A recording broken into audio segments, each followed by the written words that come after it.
আসসালামু আলাইকুম রহমতুল্লাহ।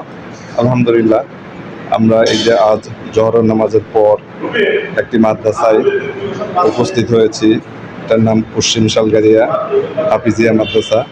এই যে বাচ্চাগুলো দেখতেছেন, সবাই হেফজো করতেছে, হাফিজিয়া মাদ্রাসায় পড়তেছে।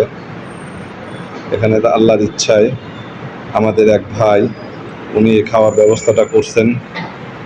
আলহামদুলিল্লাহ, আমরা সহযোগিতা করতেছি আর কি। আল্লাহ যেন ভাইটার তার নেক আশা পূরণ করেন, তার এই সহযোগিতা যেন আল্লাহ কবুল করেন।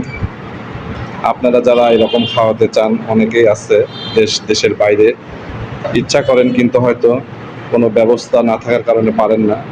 আপনারা আমাদেরকে বলতে পারেন, আমরা এই ধরনের সহযোগিতা করে থাকি। আপনাদেরকে আমরা যে কোনো সহযোগিতা ইনশাল্লাহ করব।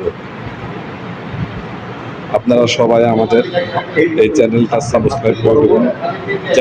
চ্যানেলটির নাম আল্লাহর সন্তুষ্টির পথে। যিনি খাওয়াচ্ছেন তিনিও আল্লাহর বান্দা, যারা খাচ্ছেন তারাও আল্লাহর বান্দা। আমরা সহযোগিতা করছি, আমরাও আল্লাহর বান্দা। আসসালামু আলাইকুম রহমতুল্লাহ।